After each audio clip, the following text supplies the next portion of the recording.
শান্ত হো মা, শান্ত হো, কাঁদিস না। আজ আকাশটাও কাঁদছে তোর জন্য, কিন্তু উপায় যে নেই। আমাদের রাজ্যে কালো ছায়া নেমে এসেছে। তোকে বাঁচাতে হলেই মানুষের লোকালয়ে লুকিয়ে রাখতে হবে। চুপ কর মা, কেউ শুনে ফেলবে। ওই দেখ, সামনে একটা কুঁড়ে ঘর, ওখানেই থাকবি তুই। শোন মা, তুই সাধারণ কেউ না, তোর শিরায় বইছে মহাজাগতিক শক্তি। যেদিন তুই বড় হবি, যেদিন তোর শক্তি পূর্ণতা পাবে, আমি ফিরে আসব, ঠিক ফিরে আসব। আমাকে ক্ষমা করিস মা, তোকে এই দাওয়ায় রেখে গেলাম।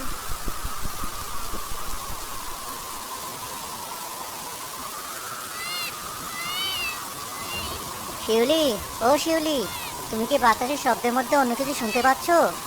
কিসের শব্দ? বাইরে যা তুফান হচ্ছে, মনে হচ্ছে আজ ঘর দোষও উড়িয়ে নিয়ে যাবে। ভয়ে আমার হাত পা ঠান্ডা হয়ে আসছে। আরে না, ঝড়ের শব্দ নয়, মনে হলো কোনো শিশুর কান্নার আওয়াজ ভেসে এলো, খুব কাছে কোথাও। তুমিও না, এই প্রলয়ের রাতে শিশুর কান্না আসবে কোত্থেকে? আমাদের তো কোনো সন্তান নেই, তাই হয়তো মনের ভুলে এসব শুনছো। ঘুমাও তো, সকাল হলে দেখা যাবে। না, আমার মন মানছে না, আওয়াজটা দাওয়ার দিক থেকে এলো মনে হলো। তুমি হারিকেনটা একটু বাড়াও তো, আমি দরজাটা খুলে দেখি। পাগল হলে নাকি? এই ঝড়ে দরজা খুললে ঘরের চাল থাকবে না। যেও না বলছি।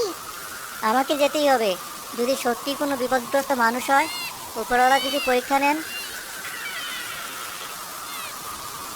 ওরে বাপরে, শিউলি, সর্বনাশ হয়েছে, জলদি এসো। কি হলো? অমন করে চেঁচিয়ে উঠলে কেন? বাঘ ভাল্লুক এলো নাকি? বাঘ নয়, তার চেয়ে অবাক করা কাণ্ড। দেখো, দাওয়ার কোণে কাঁথা মরানো, এটা কি? ও মা, এই যে ফুটফুটে